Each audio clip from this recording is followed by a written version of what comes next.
So welcome guys, welcome to my YouTube channel. और सबसे पहले आज का सेशन स्टार्ट करने से पहले आज का विचार है कि देखो, समय और संघर्ष बहुत बड़े परिवर्तन लाते हैं।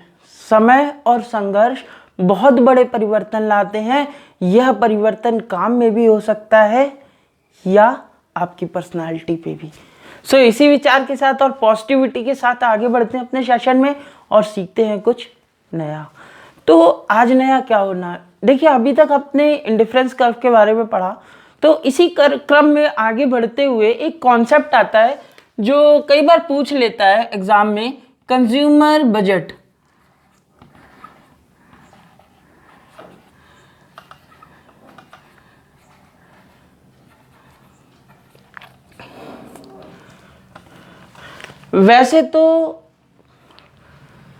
वैसे तो देखिए, हम सारे ही कॉमर्स के स्टूडेंट हैं और जानते हैं कि बजट जैसे ही हम सुनते हैं तो हमारे माइंड में क्या आता है, एक गवर्नमेंट का बजट, एक लेदर बैग है जिसके अंदर कुछ पन्ने लिखे हैं, जिसके अंदर पॉलिसीज लिखी हैं और कोई मिनिस्टर या कोई रिप्रेजेंटेटिव आके उसे पढ़ देगा और हम कहेंगे ये बजट है। बट नहीं, ये कंज्यूमर बजट है, ये थोड़ा सा अलग है।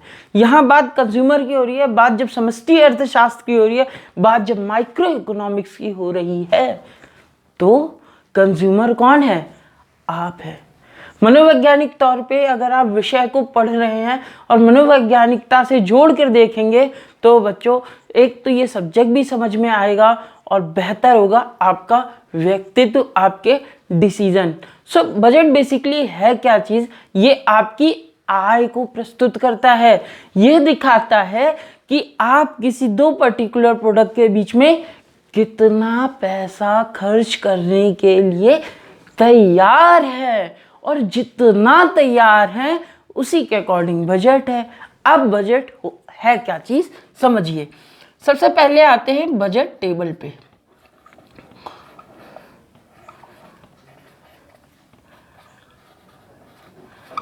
आईसी के अंदर बजट लाइन या बजट टेबल का जब जिक्र आया तो मेरे मन में आया कि क्या ये यूटिलिटी के कॉन्सेप्ट में भी जाके नहीं दे सकता था, या किसी प्रीवियस थ्योरी के साथ जोड़कर वहां पे एक छोटा सा कॉन्सेप्ट नहीं बना सकता था?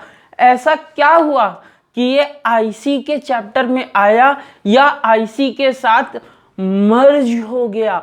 इसका रीजन क्या है, वो समझने के लिए आपको मेरा पूरा सेशन अटेंड करना पड़ेगा और लास्ट में कुछ खास ट्रिक्स होगी। तो देखिए, बजट टेबल बेसिकली शो क्या करता है? पहला शो करता है, मान लीजिए इनकम जो है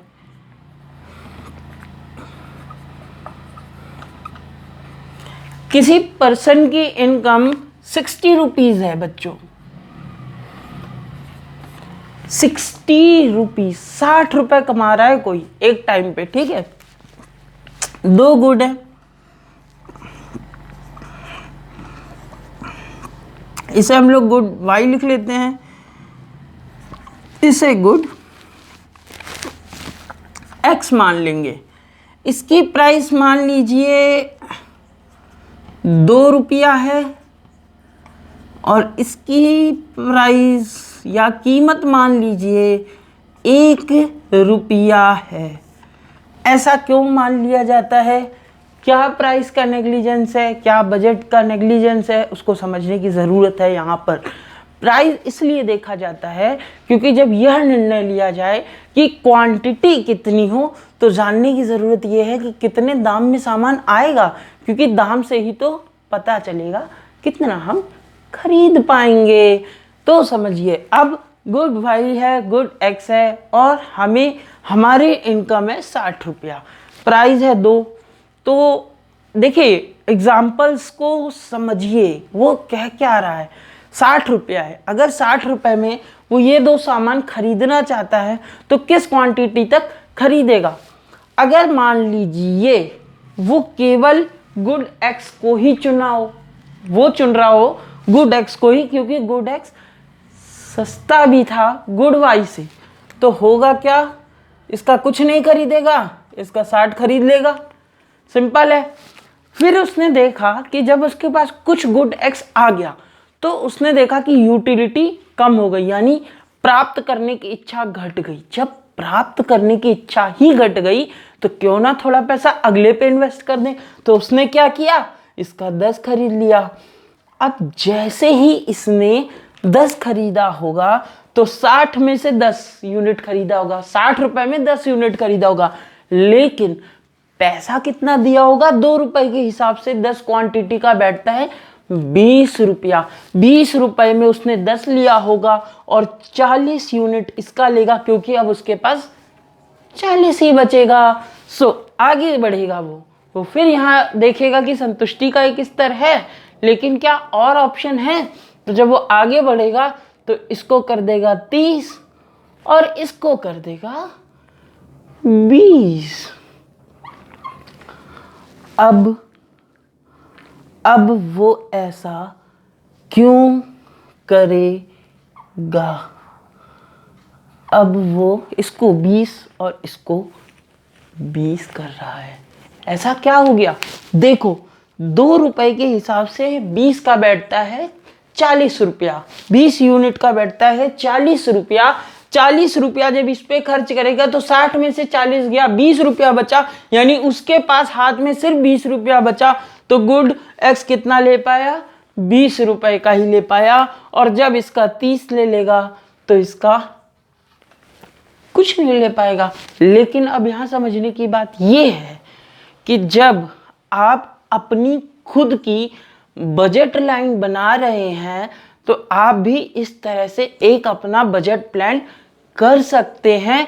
यह इंडिफरेंस कर्व सीखने का और पढ़ने का एक मोटो है, इसीलिए आपके चैप्टर में है, इसीलिए आपके कोर्स में है, ताकि आप ये सीखें और आगे जब जिंदगी में किसी कार्य के लिए जाएं तो एक प्लान्ड मैनर में काम करें, ना कि एक अनप्लान्ड मैनर में। 2 तरीके के लोग होते हैं संसार में, एक होते हैं जो चरणबद्ध तरीके से अपनी जिंदगी के कुछ नियम डिसाइड करते हैं और उन नियमों को फॉलो करते हुए सक्सेस होते हैं, और दूसरे होते हैं जिनका कोई नियम नहीं होता, इनमें से कुछ ही सक्सेस होते हैं, अक्सर अनसक्सेसफुल रह जाते हैं।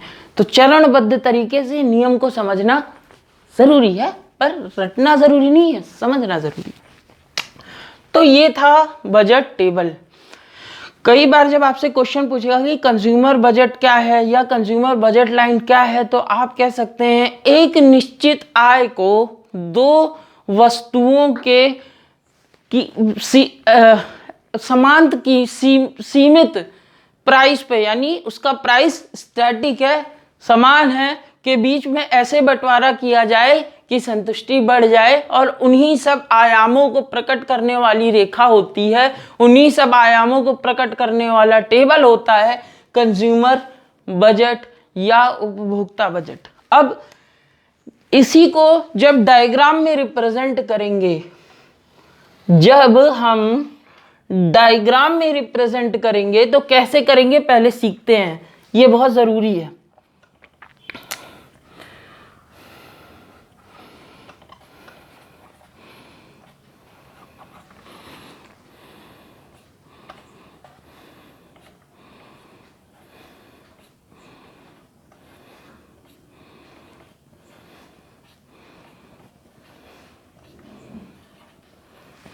जब 60 था तो 30 है, यहाँ 60 है, यहाँ 30 है, उसके बाद 10 से 40, यानी जब 40 लिया तो 10 हो गया, फिर 20 लिया तो 30 पे आ गया।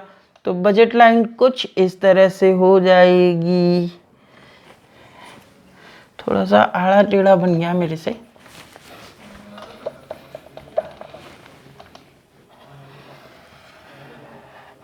बजट लाइन कुछ इस तरीके की होती है। बजट लाइन नेगेटिव होती है क्योंकि वो एक वस्तु बढ़ा रहा है तो दूसरी वस्तु घटा रहा है, इनवर्स रिलेशन है, और इनवर्स रिलेशन को शो करने के लिए हमेशा कॉनकेव कर्व या ऋणात्मक ढलान वाले वक्र का इस्तेमाल होता है। ढलान तो नेगेटिव ही होगी इसकी, और ढलान निकालने का एक फॉर्मूला भी है। वो फॉर्मूला क्या है, अगर आपसे स्लोप निकालने को कह दे, slope of consumer budget line, consumer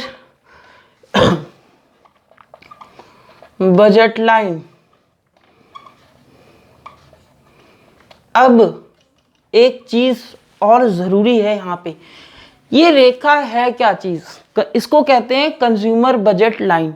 देखिए टेबल देख के आपने जो रेखा बनाई उस रेखा ही एक नाम है कंज्यूमर बजट लाइन। कई बार एग्जाम में कंज्यूमर बजट ना पूछ के या टेबल ना पूछ के डायरेक्ट बात कर देगा कंज्यूमर बजट लाइन पे, लेकिन जब आप लाइन को डिस्क्राइब करने जाएंगे तो वहां जरूरी है आप एक कंज्यूमर बजट को भी डिस्क्राइब करें, उसके टेबल को भी डिस्क्राइब करें, फिर टेबल से एक आप अपना ग्राफ प्रिपेयर करें और ग्राफ के निष्कर्ष रखें। एक और चीज लास्ट में निष्कर्ष लिखना बहुत जरूरी है ताकि आप बता सकें कि आपने कॉन्सेप्ट कितना समझा है।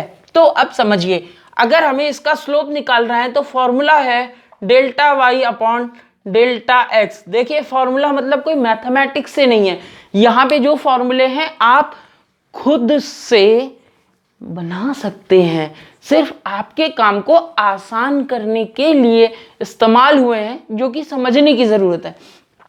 डेल्टा वाई और डेल्टा एक्स की बात कर रहा है। डेल्टा वाई क्या, गुड एक्स है ये, गुड वाई है ये।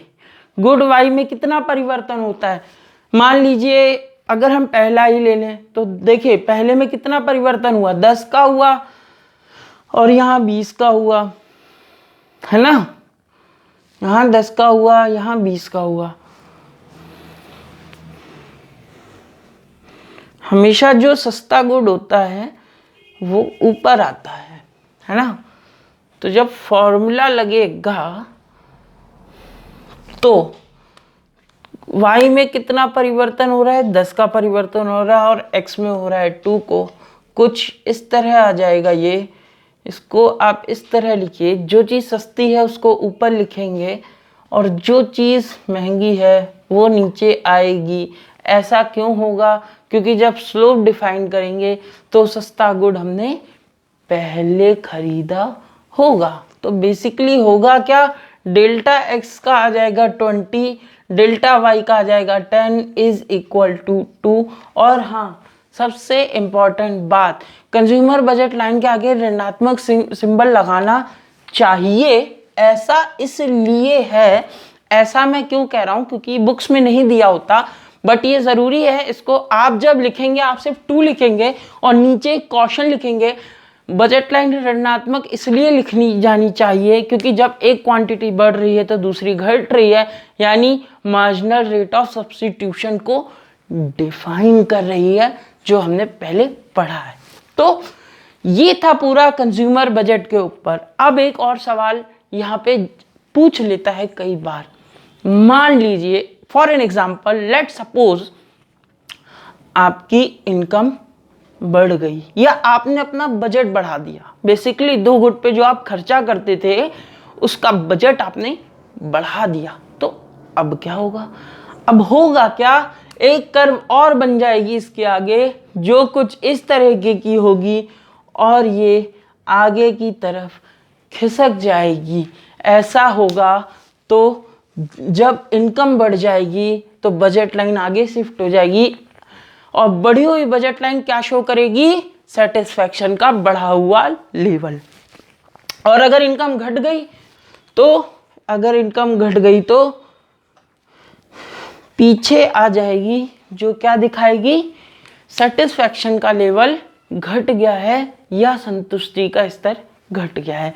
तो बजट लाइन या कंज्यूमर अपने बजट को 2 प्रोडक्ट के बीच में कैसे विभाजित करे, उसकी क्या संभावनाएं हो, उसी को रिप्रेजेंट करता है कंज्यूमर बजट।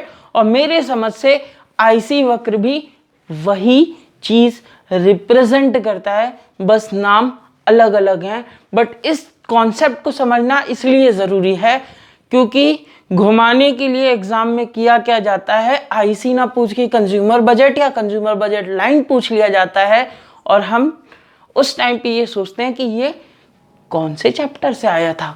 तो इसीलिए ज़रूरी है कि बजट लाइन को ऐसे समझा जाए और खुद की 1-2 बजट लाइन प्रिपेयर कर दीजिए साइड बाय साइड। उससे होगा क्या, लास्ट टाइम पे लास्ट मूवमेंट में एग्जाम टाइम में आपको माइंड में क्लिक कर देगा कि यस बजट लाइन मैंने पढ़ा था, यस बजट लाइन तो ये है कि मैं अपनी इनकम 2 सामान पे कैसे खर्च करता हूँ। और उसके बाद ये टेबल और ये डायग्राम कुछ नहीं है, ऐसे 1000 टेबल आप खुद बनाएंगे। एक छोटा सा होमवर्क आप सबके लिए। होमवर्क ये है कि अभी तक आपने देखा होगा आपके घर में बजट बनता है, लाइक हम लोग सब्जी के लिए कुछ बजट रखते हैं या अलग अलग कमोडिटीज़ के लिए थोड़ा थोड़ा बजट रखते हैं। आपको क्या करना है, उसी पर्टिकुलर चीज़ में, मान लीजिए अगर आपने सब्जी के लिए बजट लिया है या फल के लिए आपने बजट रखा है, उसी बजट को इनकम मानते हुए क्वांटिटी डिसाइड करनी है 2 कमोडिटी की जो आपको पसंद हो। आप अपनी पसंद के अनुसार उसकी क्वांटिटी, फिर मार्केट से उसका प्राइस लेकर आइए, मार्केट जाइए, उसका प्राइस, उसका दाम पता करके आइए। उस दाम के अनुसार आप देखिए कि आप कौन कौन से कॉम्बिनेशंस खरीद सकते हैं जो आपको सेटिस्फैक्शन का ज़्यादा अच्छा दे, जो सेटिस्फैक्शन ज़्यादा दे। तो इससे आप एक स्मार्ट कंज्यूमर यहाँ से बनने की शुरुआत हो जाएगी। आज के लिए इतना ही। और हाँ, लाइक, शेयर और सब्सक्राइब जैसा कि मैं हर बार आपसे विनती करता हूँ। प्लीज़, और थैंक यू सो मच।